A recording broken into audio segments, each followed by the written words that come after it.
The cemetery was unusually quiet that December morning, its silence deeper than the snowfall that blanketed the earth. Gusts of wind rattled the iron gates as Elias Vane stepped out of his black limousine, a single white rose clutched in his gloved hand. Elias was a man of sharp edges and colder thoughts, a billionaire industrialist whose name echoed in boardrooms and stock tickers. But here, at this lonely corner of the Hillshade Cemetery, he was only a father grieving a son. His shoes crunched over fresh snow as he approached the marble headstone engraved with his son's name. Julian Elias Vane, 2004 to 2022. You burned bright even if briefly. As Elias stood there, unmoving, he noticed something out of place. A small, frail figure sat cross-legged near the grave, arms wrapped around her knees. Her hair was tangled, her coat threadbare, and her boots barely holding together. She looked no older than 16. He paused, unsure if his eyes deceived him. You have no business here, he said, his voice calm but distant. The girl turned her head slowly. Her eyes were a piercing green, incongruent with the grime on her face. Neither do you, she replied, voice hoarse. Elias bristled, not used to being challenged. Do you even know whose grave that is? I do, she murmured. Julian's. He took a step closer. How? She hesitated, hugging herself tighter. We were friends. Kind of. He used to sneak out and bring me food. Clothes. Books. Said I reminded him of someone.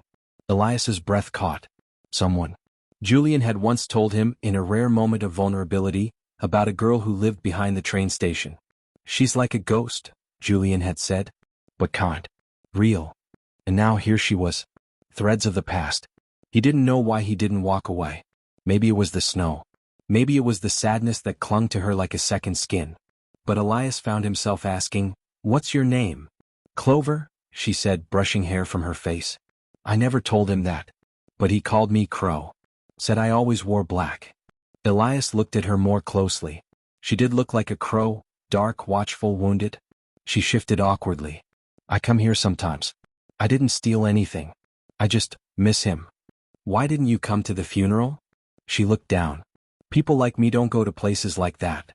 Silence stretched. Elias glanced at the rose in his hand and set it down by the headstone. Then, surprising himself, he sat on the cold stone bench nearby. Clover glanced at him, her eyes skeptical. You don't believe me, do you? I believe you, Elias said after a moment. You know things you shouldn't. And he changed in those last few months. I couldn't figure out why. Clover wiped her nose on her sleeve. He said he hated being rich. Said it made people numb. He never told me that. He probably thought you wouldn't listen. Elias had no reply to that. She wasn't wrong. The offer. The snow began to fall harder. Elias looked at Clover's trembling fingers, her chapped lips. You'll freeze out here, he said. She shrugged. I've been colder. You have somewhere to go? No. He hesitated. Logic clawed at him. Stranger danger, liability, the headlines if this went wrong. But then he looked at her and saw not a danger, but a tether to his son. I have a house not far from here, he said slowly. There's a guest wing. You don't owe me anything. But if Julian meant something to you, I think he'd want me to help. Clover stared at him as if trying to see through him. Why would you do that? Out of guilt. Out of grief, he said. She stood and dusted off her coat. Okay, she whispered. But I keep my own room. And I don't like being watched. Elias almost smiled. Noted. The house was a glass and stone monolith perched on the edge of the city. Inside, Clover looked like a ghost haunting a palace. At first she barely spoke. She ate alone, walked the hallways silently, and spent hours in Julian's old room, flipping through his sketchbooks. Elias left her alone. Occasionally they exchanged quiet words, about Julian mostly. Shared memories. Her stories filled gaps in his understanding.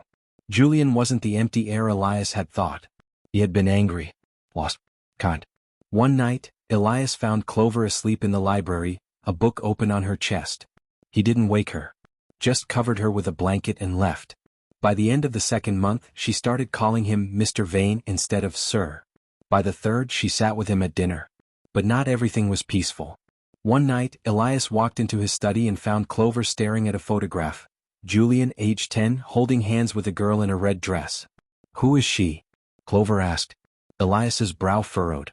Julian's sister. Evelyn. She died when she was 7. Clover's face went pale.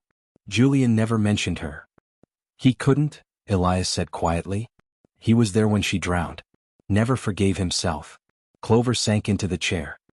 He said I reminded him of someone. A silence like thunder filled the room. Months passed. Elias took steps to legally protect Clover, tutors, therapy, even school if she wanted. She resisted at first but gradually softened.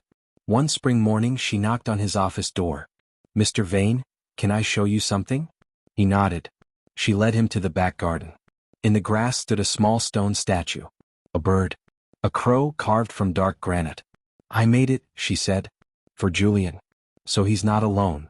Elias touched the cool stone, throat tightening. "Thank you." She looked up at him, uncertain. "Do you ever think people are put in your life for a reason?" "I do now," he said.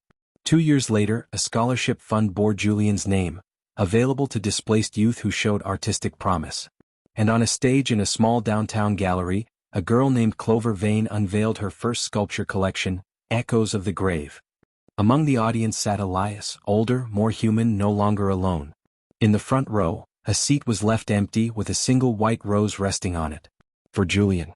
For second chances. For the unexpected ways we find each other, even among the graves.